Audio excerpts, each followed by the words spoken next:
Hi, good morning, dear students. I am Lakshman B, Assistant Professor, Department of Chemistry, Sri Siddheshwara Government First Grade College, Nargul. So, in this video, I am going to discuss B.Sc first semester syllabus. Before that, I welcome all of you to our college, and I also congratulate all the students for opting a Bachelor of Science for your UG degree, and all the best for your B.Sc degree. So when we come to B.Sc chemistry syllabus, B.Sc first year syllabus, you are going to study a new syllabus.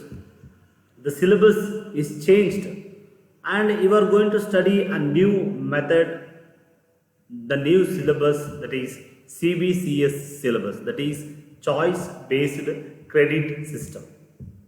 From here onwards, you are not going to get marks. So you are going to get marks in terms of credits. So that part we are going to discuss later about CBC system. So in this video particularly I am going to give the glimpse of B.Sc first semester syllabus of our Karnataka University, Dharwad. When we come to the syllabus, here you can see that, you can see in the slide, you can see that, you just see here. In the B.Sc first semester syllabus, it has 5 chapters. One is atomic structure, chemical bonding and molecular structure, fundamentals of organic chemistry, stereochemistry, aliphatic hydrocarbons. I will go through detail afterwards. So just now you completed +1 and +2.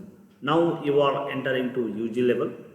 The UG chemistry, especially the first year UG chemistry, is somewhere related to your pre-university syllabus, or it is a continuation of pre-university syllabus. So if you just go through the syllabus, you can find that most of all nearly 30 to 40% of the syllabus of B.Sc first semester, it is there in your pre-university syllabus. Both are same. So those who are studied well when you were in PUC, then the B.Sc chemistry will be easy. Okay, as I told, so more than 30 to 40% of your pre-university syllabus, it is there still. We keep in B.Sc chemistry syllabus also. So if you understood those concepts, definitely these concepts are going to be easy. The only difference here is here you are going to study the concept in detail. So let us see how you are going to study in detail. Let us see one by one. The first chapter is first inorganic chemistry. In B.Sc first semester, you are going to study only inorganic and organic chemistry. In the old syllabus, in the previous syllabus, the student used to study all 3 branches: organic, inorganic and physical. But you are not going to study physical chemistry in the first semester, you are going to study in the second semester. When we come to the inorganic chemistry, the first chapter is atomic structure. So you already studied atomic structure in the previous in pre-university studies. That is, you have studied you started the atomic structure from Dalton's theory, and afterwards after Dalton's theory you studied and discovery of electron, proton, and so Rutherford model and quantum model and Bohr's hydrogen atom, spectra of Bohr's hydrogen atom, Bohr's model. So in pre-university level, you was studied up to Bohr's atomic model. But in UG also, here also we are going to discuss about So Bohr's theory and its limitations, and Heisenberg Uncertainty principle, and dual nature of matter, hydrogen spectra. So little bit we are going to discuss these things. Afterwards, so we are going to give more concentration, more focus on quantum mechanics. This quantum mechanical model is it is the last model. So Dalton atomic model and plum pudding model and Rutherford model and this one Bohr model, then Rutherford model. The last model is quantum mechanical model, which gives the clear picture about the structure of an atom. That's why, so here we are going to study in detail about quantum mechanical model or quantum mechanics. So in this, so mainly we are going to discuss about Schrodinger equation for hydrogen atom and radial and angular parts of hydrogen wave functions and their variations for 1s, 2s and other orbitals and 3D orbitals, and we are also going to discuss radial and angular nodes and their significance. Next, in the same chapter, we are going to discuss radial distribution functions and significance of quantum number, rules for filling electrons.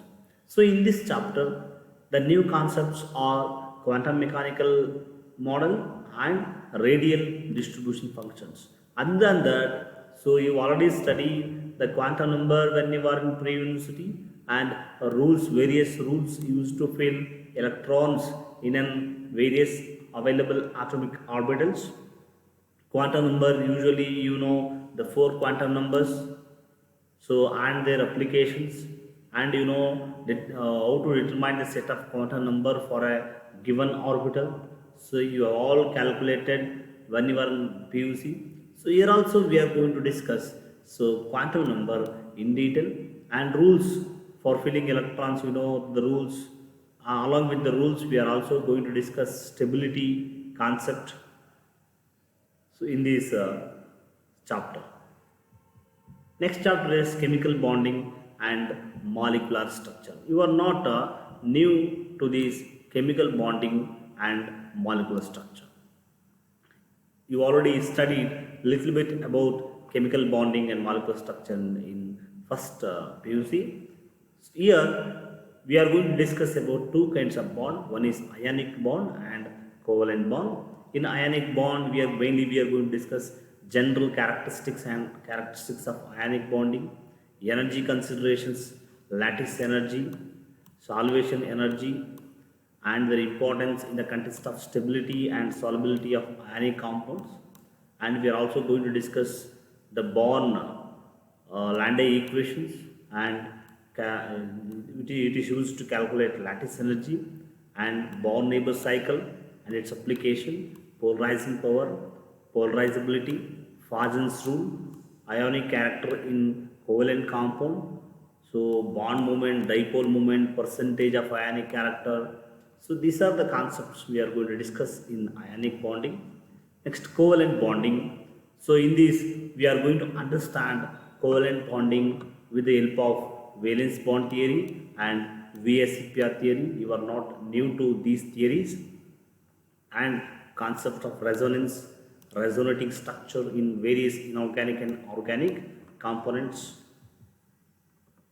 Next, we are also trying to understand the formation of covalent bond by using molecular orbital theory, that is called as MO approach.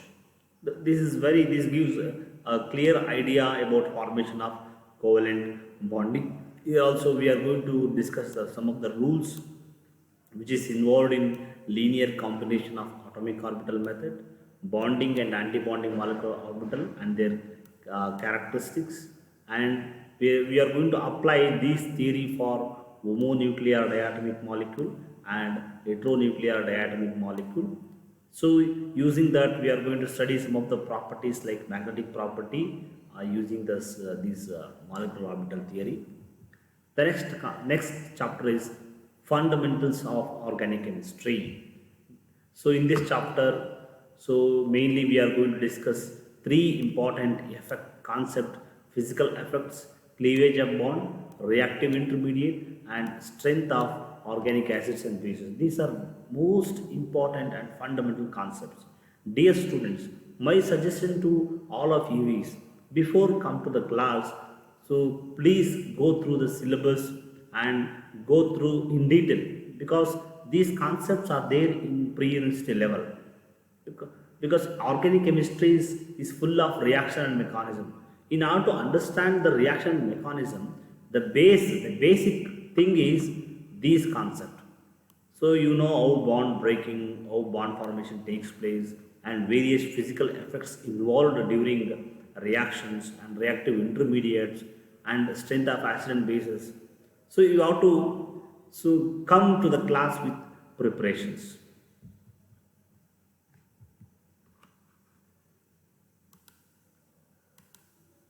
Stereochemistry. This is a new concept. So you are not studied in detail when you are in PUC. You are going to study in detail in UG level. So stereochemistry, it mainly explains the conformations of the given substance around the central atom. So in this we are going to discuss conformation with respect to ethane, butane and interconversion of Wedge formula, Newman and Sawhorse and Fischer's representation of given organic compound, and next configuration isomerism. Here we are going to discuss geometrical and optical isomerism, enantiomers. So these are the concepts, and we are going to discuss the new concept like E and Z nomenclature and aliphatic hydrocarbons. So this is the fifth chapter. The fourth chapter is stereochemistry. So aliphatic hydrocarbon is the fifth chapter. So in this heading, mainly we are going to discuss alkanes, alkenes, alkynes. So you are not new to these concepts.